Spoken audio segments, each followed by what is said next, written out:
देवउठनी एकादशी कथा। धर्म ग्रंथों में स्वयं श्री कृष्ण ने इसका महात्म्य बताया है।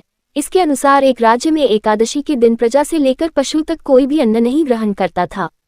एक दिन भगवान विष्णु ने राजा की परीक्षा लेने की सोची और सुंदरी भेष बनाकर सड़क किनारे बैठ गए। राजा की भेंट जब सुंदरी से हुई तो उन्होंने उसके यहाँ बैठने का कारण पूछा।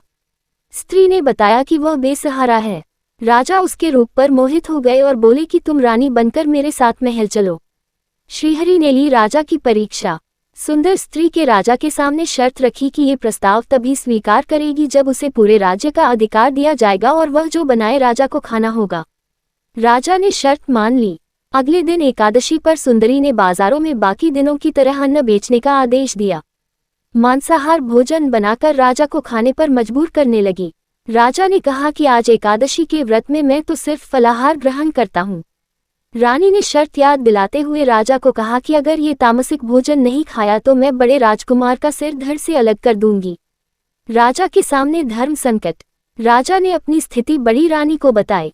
बड़ी महारानी ने राजा से धर्म का पालन करने की बात कही और अपने बेटे का सिर काट देने को मंजूर हो गई। राजा हताश थे और सुंदरी की बात न मानने पर राजकुमार का सिर देने को तैयार हो गए। सुंदरी के रूप में श्रीहरि राजा के धर्म के प्रति समर्पण को देखकर अति प्रसन्न हुए और उन्होंने अपने असली रूप में आकर राजा को दर्शन दिए। विष्णु जी ने राजा को बताया कि तुम परीक्षा में पास हुए, कहो क्या वरदान चाहिए। राजा ने इस जीवन के लिए प्रभु का धन्यवाद किया, कहा कि अब मेरा उद्धार कीजिए। राजा की प्रार्थना श्रीहरि ने स्वीकार की और वह मृत्यु के बाद बैकुंठ लोक को चला गया।